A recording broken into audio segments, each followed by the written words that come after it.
రోజు నాకు ఈ కాన్స్టిపేషన్ ప్రాబ్లం ఏం చేయమంటారు? 2 స్పూన్లు చాలు మీ సమస్యలు తొలగిపోవడానికి.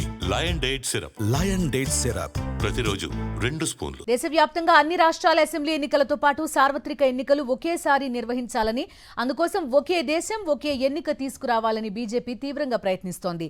ఈ నేపథ్యంలో ఇవాళ సమావేశమైన కేంద్ర కేబినెట్ జమిలీ అంశంపై చర్చించింది. గతంలోనే కోవింద్ సిఫార్సులకు కేంద్రం ఓకే చెప్పింది. తాజాగా ఇవాళ బిల్లుపై చర్చించి ఆమోదించింది. పార్లమెంట్ ముందుకు తీసుకురానుంది.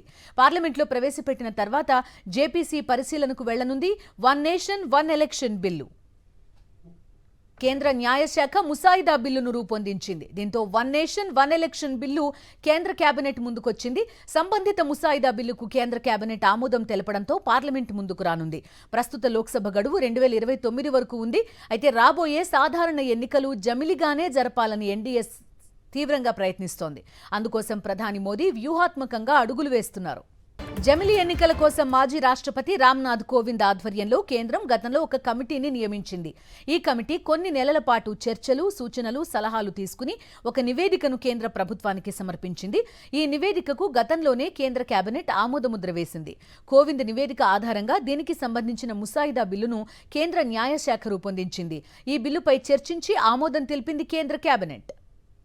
పార్లమెంట్ ముందుకు రాగానే ఈ బిల్లును ఆమోదింపజేసుకోవాలనే దిశగా అడుగులు వేస్తోంది మోదీ సర్కార్. అయితే ఈ బిల్లు రాజ్యాంగ సవరణలతో ముడిపడిన అంశం కావడంతో ఉభయ సభల్లో 3/2 వంతు మెజారిటీ ఖచ్చితంగా ఉండాలంటున్నారు రాజకీయ నిపుణులు.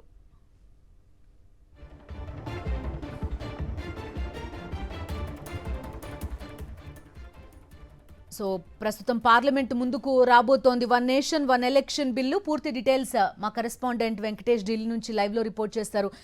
చెప్పండి వెంకటేష్, చూస్తున్నాం రాష్ట్రాల అసెంబ్లీలతో రాటిఫికేషన్ పెద్ద ఇబ్బంది కాకపోవచ్చు, కానీ కొన్ని రాజ్యాంగ సవరణలకు సంబంధించి అబ్సల్యూట్ మెజారిటీ అనేది ఇక్కడ కొంత కీలక అంశంగా మారుతున్న పరిస్థితి. ఈ నేపథ్యంలో ఎన్డీఏ కాకుండా కొన్ని పక్షాల మద్దతు ఖచ్చితంగా ప్రభుత్వానికి కావాల్సి ఉంటుంది.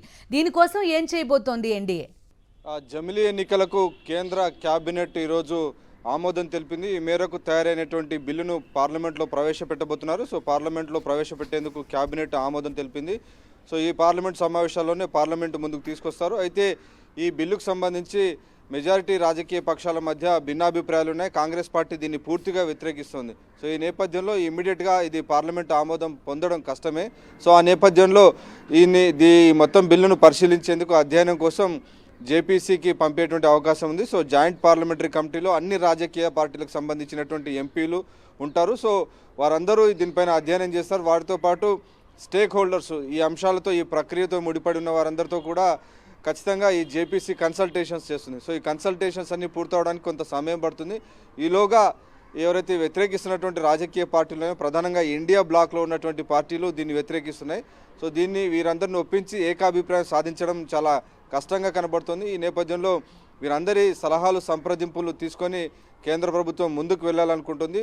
ఏకపక్షంగా కనుక ముందుకు వెళ్తే ఈ బిల్లు పాస్ అయ్యేటువంటి అవకాశం లేదు. సో ఆ నేపథ్యంలోనే దీన్ని జేపీసీ పరిశీలనకు పంపడం ద్వారా వీలైనంతగా రాజకీయ పార్టీల మధ్య ఏకాభిప్రాయం కుదుర్చాల్సినటువంటి అవసరం ఉంది.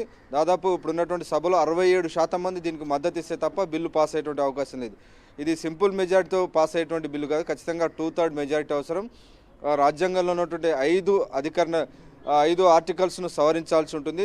ఖచ్చితంగా కొన్ని అసెంబ్లీల యొక్క గడువును పొడిగించడం కానీ, కొన్ని అసెంబ్లీల గడువును తగ్గించడం కానీ, లోక్సభకు సంబంధించినటువంటి గడువు, ఈ అంశాలకు సంబంధించిన అన్ని విషయాలు కూడా రాజ్యాంగపరమైనటువంటి అడ్డంకులు ఉన్నాయి. కాబట్టి వాటన్నిటినీ అధిగమించాలంటే పార్లమెంట్లో 2/3 మెజారిటీ అవసరం. కాబట్టి ఆ దిశగా ప్రయత్నం చేయాల్సి ఉంటుంది. కానీ ఇటు లోక్సభలో బీజేపీకి సొంతంగా మెజారిటీ లేదు, సింపుల్ మెజారిటీ లేదు. బీజేపీకి కేవలం 240 సీట్ల బలం మాత్రమే ఉంది. ఇటు రాజ్యసభలో కూడా బీజేపీకి సింపుల్ మెజారిటీ కూడా లేనటువంటి సందర్భం అని చూస్తున్నాం. సో ఖచ్చితంగా మిత్రపక్షాల అవసరంతో పాటు ప్రతిపక్షాలకు సంబంధించినటువంటి మద్దతు ఉంటే తప్ప ఈ ముందుకు వెళ్ళేటువంటి అవకాశం లేదు.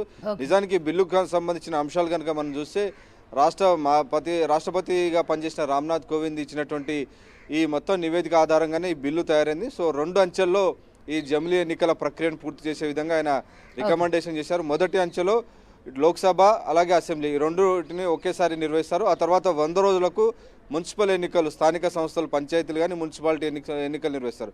సో ఇలా 2 అంచెల విధానంలో ఈ మొత్తం జమిలీ ఎన్నికల ప్రక్రియ పూర్తి చేస్తారు. ఇటు స్టేట్ అసెంబ్లీస్ కానీ ఇటు పంచాయతీలకు గాను ఇటు లోక్సభ కానీ అన్నిటి కలిపి ఒకే రకమైనటువంటి ఓటర్ జాబితా ఉంటుంది. ఇప్పటివరకు స్టేట్ ఎలక్షన్స్కి అలాగే ఇటు మున్సిపాలిటీలకు భిన్నమైనటువంటి ఓటర్ జాబితా ఉండేది, కానీ ఇప్పుడు ఒకే ఓటర్ జాబితా ఉండబోతుంది. సో ఇలాంటి అనేక కీలకమైనటువంటి అంశాలు ఉన్నాయి. ఒకవేళ ఎన్నికలు కనుక మధ్యలో ఏదైనా పార్లమెంటుకు జరిగినటువంటి ఎన్నికల్లో ఎవరికైనా అధికార పార్టీకి ఖచ్చితంగా ఏ పార్టీ కూడా మెజార్టీ రాలేదు, లేదంటే హంగ్ ఏర్పడితే ఖచ్చితంగా మళ్ళీ ఫ్రెష్ ఎలక్షన్ నిర్వహించాలనేటువంటి సలహా ఇచ్చింది.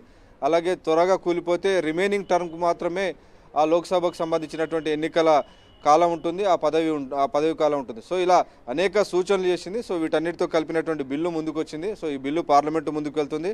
సో జేపీసీలో ఏ రాజకీయ పార్టీ ఎలా స్పందిస్తుంది అన్న దాన్ని బట్టి దీని భవితవ్యం ఆధారపడి ఉంది. Okay Venkatesh, thank you.